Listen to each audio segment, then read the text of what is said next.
We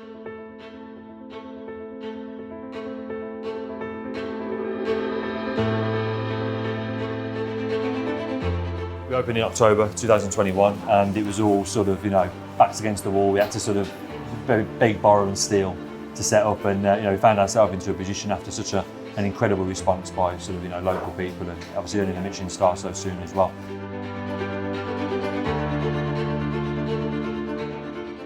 We found in a position that we wanted to upgrade our stove, and we've upgraded it to the EcoChef, and it's phenomenal.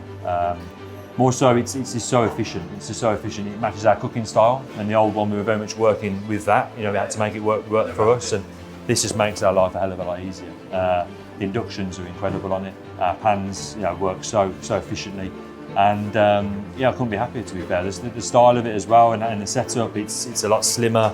It just suits our kitchen and it suits our cooking style.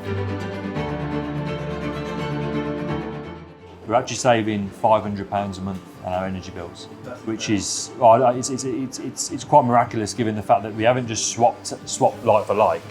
We've extended. If you use something efficiently, you have to be efficient to make it efficient, essentially. But if you're using something efficiently and you're understanding what product to use in and equally the piece of equipment in front of you, you're going to get the most out of it in more ways than one. I feel with this, that's exactly what we've done. We've got the most out of it, and it's getting the most out of us, which is amazing.